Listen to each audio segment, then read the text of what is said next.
I joined TI in 1957, right out of A&M with my PhD. And I think it was a year later they hired Jack, and he came to do things with integrated circuits. It was 1958 that he made the first entries in his engineering notebook. The early days made devices in silicon on wafers that were all of 3/4 of an inch diameter. Then we cut this silicon up into little pieces and put it in a package and reassembled the packages on a circuit board. That was the reason Jack thought about how to reduce waste. I remember one of his famous expressions was, "I'm not so sure that won't work." It was not generally accepted as a feasible or a good way, a good idea.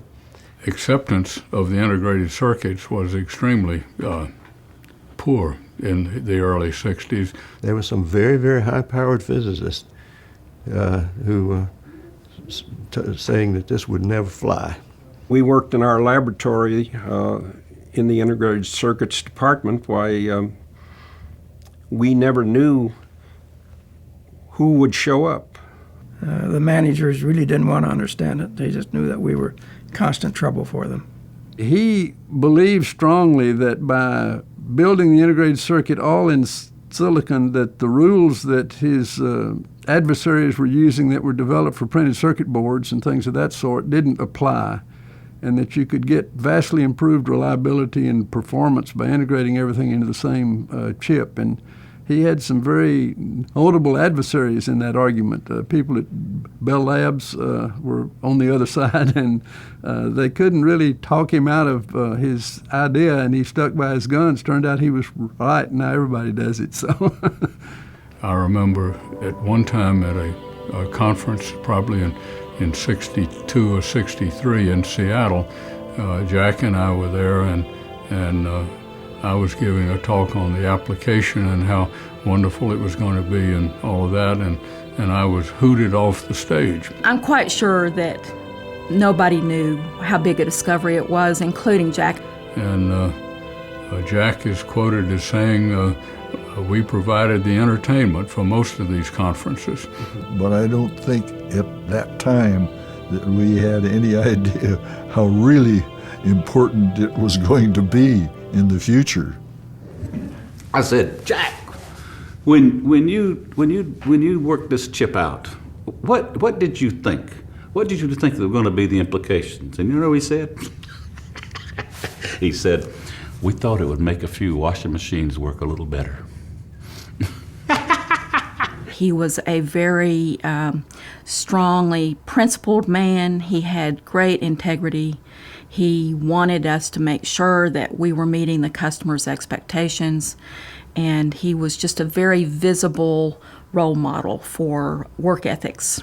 We were working on a proposal one night at TI for the Air Force, and it got about 2:30 in the morning, and everybody was sleepy and grouchy, and Charles Phipps and Jack stood up at the end of the room and did a can-can and woke us all up, and we went back to work. One of the things that I have been very, very impressed about is the stories about how quickly TI took Jack's invention, which was very primitive and very elementary, to the first Minuteman products for the Air Force.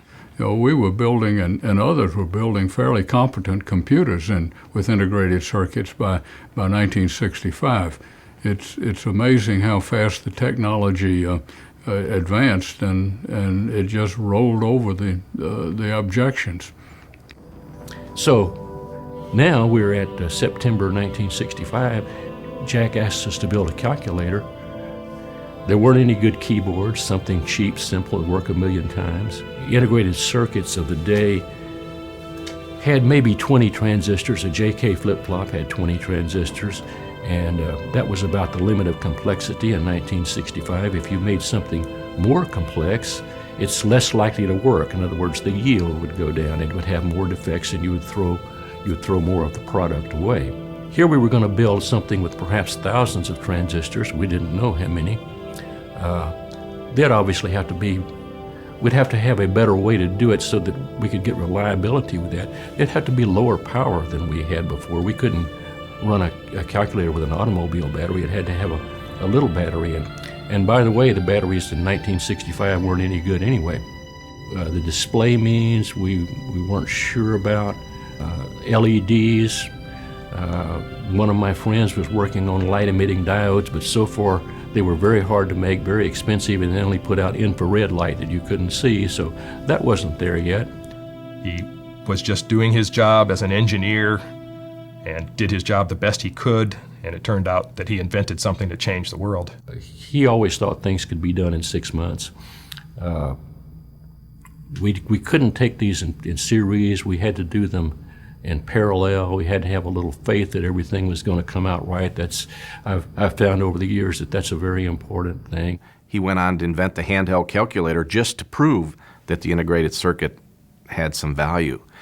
Of course, when I talked years later to Jack about it, he gave me the smarter answer, certainly, that the calculator was a giant display of our ability. It was an astonishing result that would shock even experienced technical people as to what had suddenly been accomplished, that integrated circuits didn't have to be just 20 transistors. They could be thousands.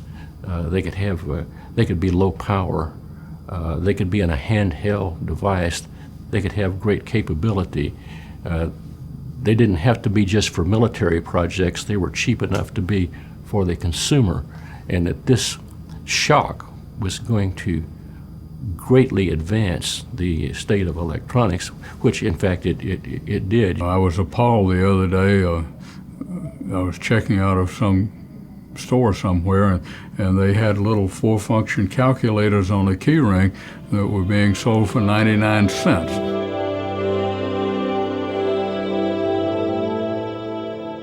We were strategically searching for a better direction, and the CEO at the time organized a group of industry luminaries from around the world, and there were maybe a half dozen, and Jack was one of those. And we spent almost a week presenting to this group the new direction for our semiconductor business. And at the end of that week of very well-prepared slides and presentations, very well choreographed, each of those luminaries went around and commented on the new direction for the company, and each one said very, very nice things. And finally it came to Jack, and Jack said in his own way, "Well, that sounds like a really good direction for me. But aren't you guys the same ones that ran this company in the ditch in the first place?" Now that would be typical Kilby. I got a phone call almost in the middle of the night, and my first reaction was almost shock, because someone with this type of background, invention, science, generally aren't considered for the Nobel Prize. I was teaching a class at Texas A&M at the time this occurred, and I remember hearing the announcement before class, and so I hurriedly dashed off a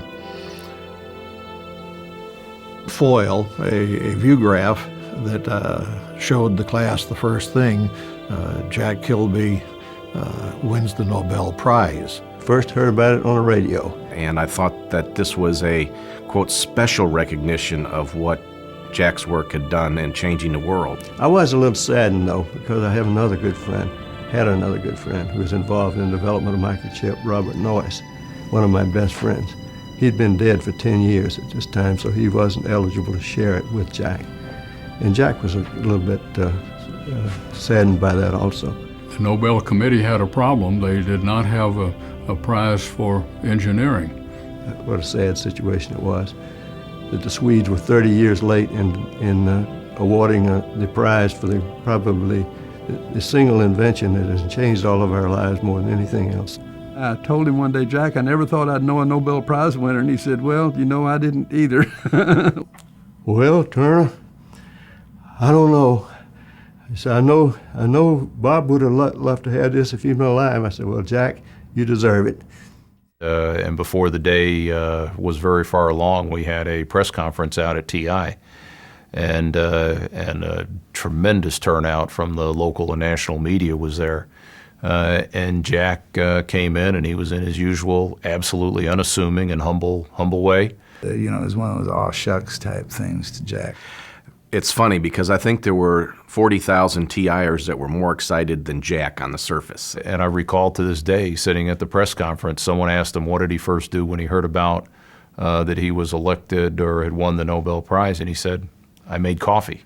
It was a recognition not only for Jack, it was a recognition for Texas Instruments, it was also a recognition for our industry. He joked about it quite a bit and saying things like, had I known this was going to get this much attention, I would have made it better looking. Jack's was a rather crude-looking device. For those of you who've seen a picture of his invention of the integrated circuit, is not the most elegant-looking thing in the world. A retinue of ladies went with him. His 5 granddaughters, his 2 daughters, and his sister all traveled with him to Sweden. One of the more painful parts of the process was that Jack had to give a 45-minute talk. Like an after-dinner speaker, he was not an orator. He said, I remember this cartoon where there was a rabbit and a beaver sitting down at the base of the Hoover Dam looking up at it, and the beaver quipped that, said, well, I didn't build it all myself, but it was my idea. He was always had a very dry humor.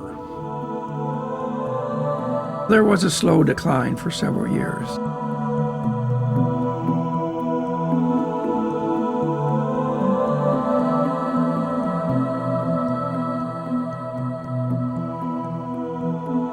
When the memorial service was held, we saw people we hadn't seen as part of the TI family for 30 or 40 years. Jack was unique in that he lived long enough to see the impact that his invention had on the world economy and all of our culture and everything. If Jack was watching, he would appreciate the fact that all those friends from so many years ago were there to remember his great life and all that he accomplished for this company as well. He was an engineer's engineer. And that's what really impressed me about Jack, is he's an engineer's engineer. He said to me, he said, any engineer worth his salt damn well better have a pocket knife. Everybody who knew Jack admired him, just like Smalley. I knew both Jack Kilby and Rick Smalley, and I'm sure they met. And of course, Rick Smalley received the Kilby Award. They met here because Jack came here to help give me a $7 million check. He struck me as he was a very quiet guy. He wasn't nearly as vocal as Rick was by any stretch. But when he spoke, it was kind of like koans. It was like it would come out with some short statement that was just right on. And I'm just happy that I got to interact with both of them. We had a wonderful childhood. We lived in a big rambling house in Kansas City, Missouri. And one really remarkable early remembrance I have of him is when I said goodbye, bud, or something, and he said, goodbye, Flow. And I didn't know what he meant by Flow. I asked him, and he said, flower. I'm a bud, you're a flower. I thought, this guy's got imagination. And he probably was only 5 or something at that time. Rick really didn't love school until he discovered chemistry and set up his chemistry lab in the spare bedroom up on the 2nd floor of our house, and had several mishaps through the years. It was the site of much anguish for our mother.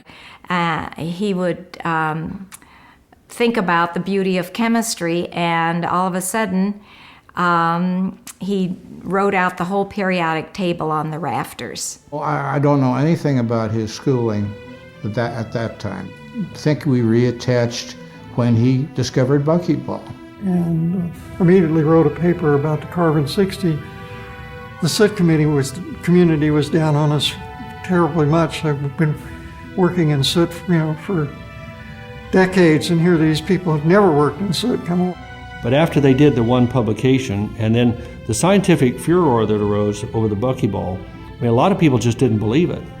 And so there were a lot of papers written about how this couldn't be, and then there were arguments and discussions that went on in scientific meetings, and finally they had enough evidence to show that this really was the molecule, and it really was what they said it was.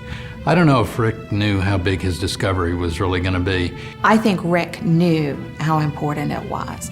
If you think about that time, if someone had written a grant to say, I want to find a new form of carbon, National Science Foundation would have tossed it in the trash and said, don't be ridiculous. It was not on anybody's radar screen that there would be a new form of carbon discovered. And so it revolutionized how we thought about many things. We definitely did not anticipate the creation of an entirely new field of chemistry and how this would tie into the future of nanotechnology. That was a welcome surprise, but definitely in 1985, we had no idea this was going to happen. He was very excited by that discovery, and of course, he wasn't half as excited as my dad was. And when Bucky tubes were discovered, he got very excited about that and what he thought that they could do. And he really became an advocate for nanotechnology locally, at Rice, nationally, across the world. And I think when we look back on this era, we will see him as, in many ways, the father of nanotechnology. Oh, absolutely. He's considered one of the fathers of nanotechnology. Admittedly, Richard Feynman predicted it, but in terms of bringing that really into being, Rick was at the very heart of that. Probably the gravest crisis I experienced was a time when other institutions were very aggressively trying to recruit Rick. The presidents of Princeton and Berkeley were calling me to say, Malcolm, you know you're going to lose him. Why don't you shift him our way? He called me, we had talked during the day, and he called me late in the evening and he said, I've written my letter of acceptance to the offer at Princeton. And my heart sank down into my shoes. And I said, don't mail it tonight. And I slept very little that night. It was one of the literally one of the worst nights I can remember. And at 6 o'clock in the morning, my phone rang and it was Rick.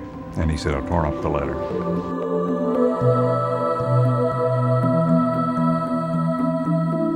It just felt right. Rick knew that he is likely to get a Nobel Prize, and each year around October time, he was getting very nervous, and he would normally leave Houston and travel somewhere. And of course, we had no reason to think the prize would be given because he had been skipped over for 2 or 3 years before then.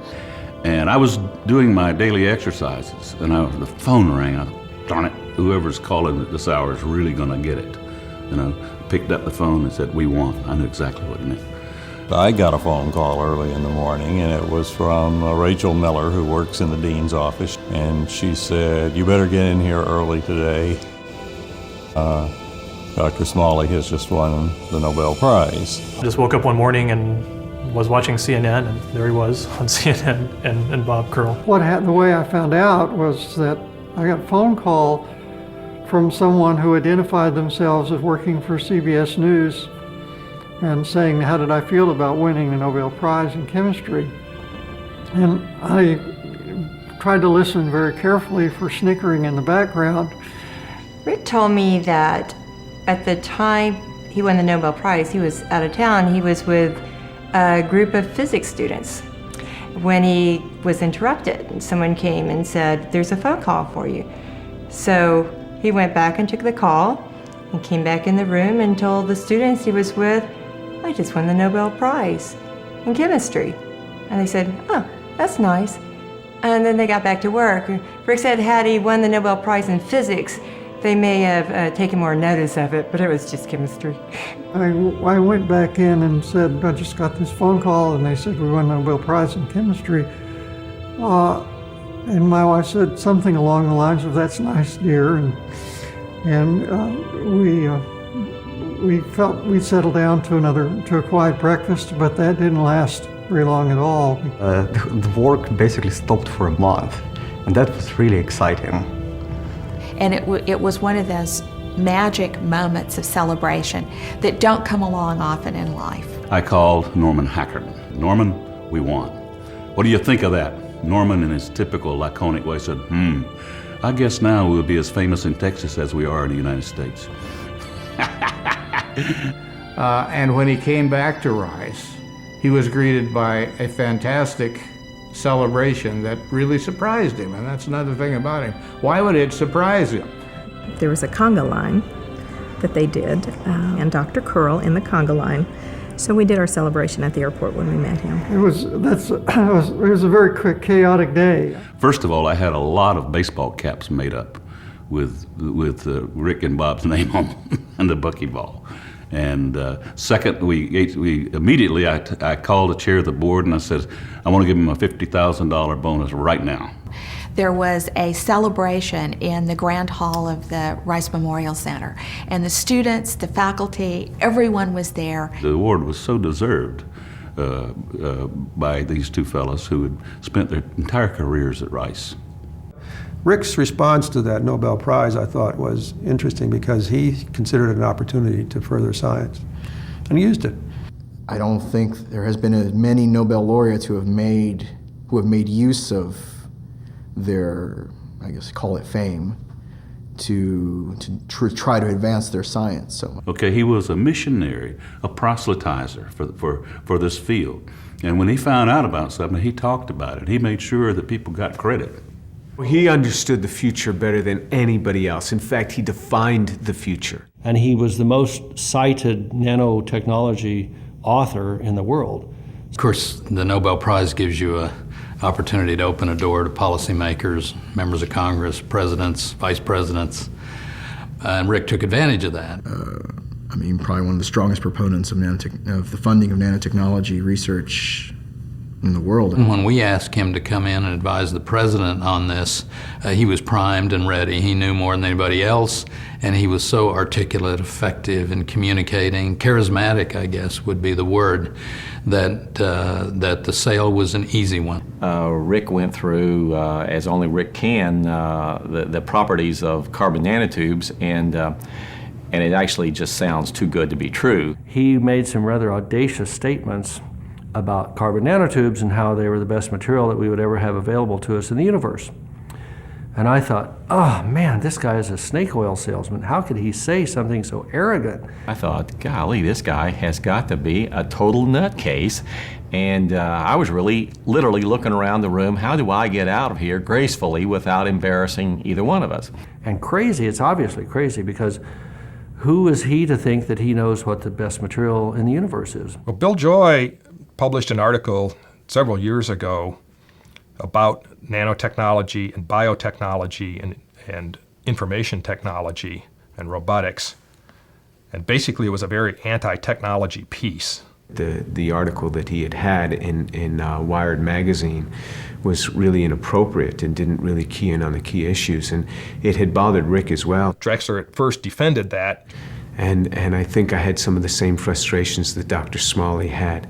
Rick took it on himself as a scientist to kind of dismiss some of the hyperbole and the wild claims that Bill Joy made for nanotechnology. He did not suffer fools very much. You always understood with Rick that if he rubbed you the wrong way, it was because he had some real reason to do it.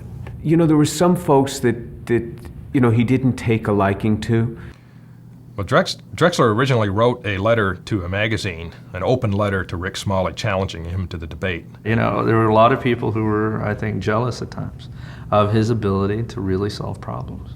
When you presented either your vision or your interpretation of results to him, you better be prepared to withstand basically third-degree interrogation. With colleagues, it was really pretty brutal, you know. But the only time I really ever saw him really upset, where I didn't think it was kind of cute, was when he came across bad science. He was very good at sifting through what was good science and what was bad science.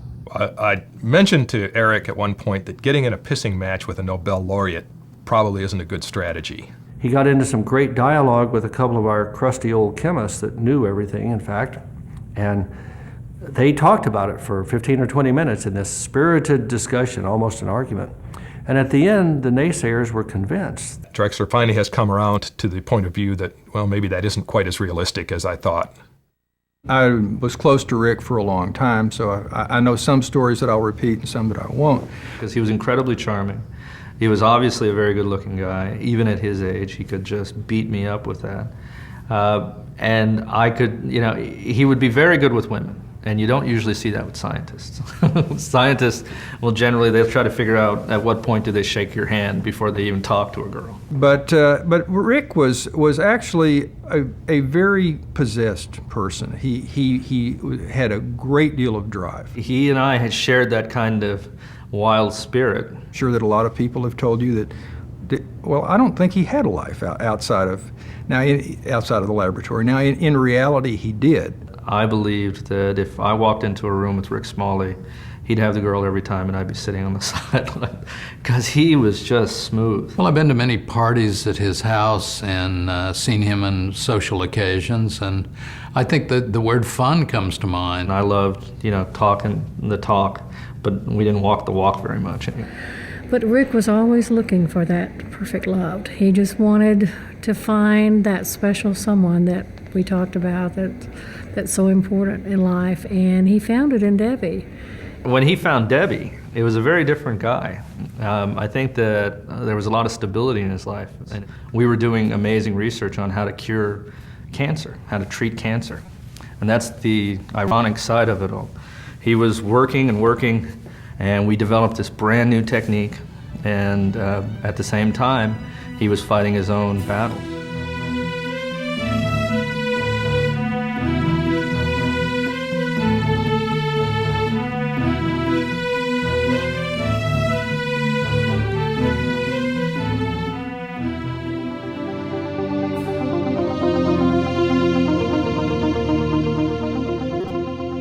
Rick had done just a phenomenal job of putting this intellectual property package together. This is not just something that he was going to put the technology in and then totally disappear. It's just hard to imagine an industrial use that doesn't utilize some of our intellectual property. And we used to not only dream about what the future could be for single-wall carbon nanotubes, but we dealt with the day-to-day struggles of actually making them do certain things in the laboratory. He had made so little concession to being ill that it allowed us to think that he wasn't as sick as he was. And he was fascinated by the details of the medicine. You would ask him how he was doing, and he'd say, my cancer and I are doing just fine, both of us. His courage facing a very, very serious illness was something that touched everybody around him. And even in the hardest times, he was full of joy. And at some level, I'm sure he thought he was going to beat it. Once he got into hospital, the weekly meetings just got transferred straight into the hospital. They were actually compromising his immune system because you have to knock out the immune system before you can get someone else's bone marrow. And at that time, he got a fungal infection. And the fungal infection, they tried to remove part of it, but then it moved up into his lungs and took him within a matter of days. When I heard his sister lean over him in the hospital and say, little brother, you packed a lot into 62 years. And he fought to the very end, the last day. You could see it. You could see it. I'm not going to leave yet.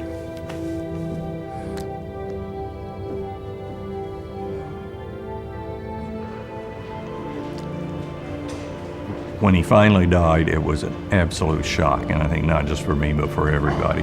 I never thought the man would die, even at the end. His death was really surprising and shocking. We were shocked. It wasn't his time to go. So.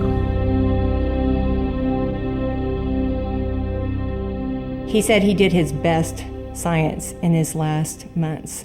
He said, there has never been a time such as this in my life. I think you can see it in his students and colleagues today that they want his vision to continue and are dedicating tremendous time, effort, energy, and passion to making that happen. To me, Rick Smalley lived in the far future, and it was always exciting to be around him. Oh, he understood the future better than anybody else. In fact, he defined the future. Rick was a very special person, and I think when someone achieves so much and is able to inspire so many, we sometimes lose sight in our canonization of them that they were a real person. And Rick was a real person. In a lot of ways, he didn't like the rules and he didn't play by the rules.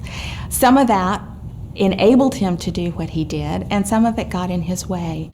This great man who touched so many will never die.